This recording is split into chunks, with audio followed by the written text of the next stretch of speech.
Hello, this is Japanese Economic Review Channel. Today we analyze Japan's CPI for February 2026.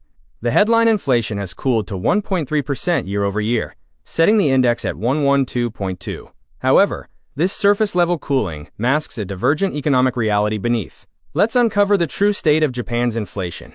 Looking at the three key metrics, the comprehensive index sits at 1.3% and the core index at 1.6%. Both seem to be decelerating. Yet, the core index, excluding both fresh food and energy, stubbornly remains at 2.5%. Structural price pressures are still highly elevated. This chart reveals the divergence gap. While the comprehensive and core indices tracked closely in early 2025, they have now widened significantly. The 1.3% headline is an illusion, artificially dragged down by highly volatile categories, masking the stable 2.5% reality. Headline inflation dropped from 1.5% in January to 1.3% in February. Why? A sharp drop in energy prices shaved off 0.29 points, and processed foods removed 0.10 points. These drops were slightly offset by fresh food, but energy was the primary downward driver. Despite the 1.3% headline, felt inflation is severe. Consumers face surging prices. Coffee beans are up 51.4%, chocolate 26.9%, and rice 16.6%. Sticky services like mobile telecom plus 1.0%, and hotels plus 6.0% also heavily burden household budgets. Conversely, specific items heavily pull the index down. Public high school tuition plummeted 94.1%. Weather-caused cabbage minus 49.2%, and mandarins minus 24.0% to drop. Subsidized gasoline and electricity also fell sharply. These are artificial or temporary drags.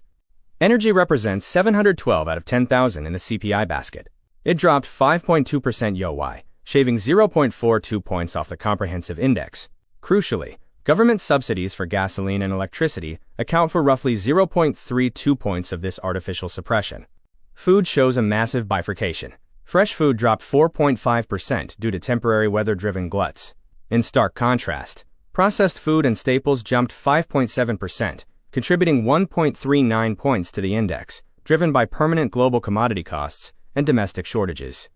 Zooming out over 50 years, today's 1.3% headline is modest compared to the 23% spike of the 1974 oil shock. However, for modern consumers conditioned by decades of deflation, this post-pandemic stabilization feels acutely painful, despite being far below historical shocks.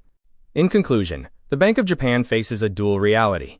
The 1.3% headline is an optical illusion driven by subsidies and agricultural gluts. Policymakers must focus on the 2.5% structural core reality, driven by sticky services, to assess interest rate normalizations. Looking ahead, key CPI data releases are approaching. February's Tokyo pre-release is on March 24th, followed by the crucial March national release on April 24th, which includes the FY 2025 average. We must monitor these closely past the surface noise. Thank you for watching the Japanese Economic Review. We look forward to having you with us again.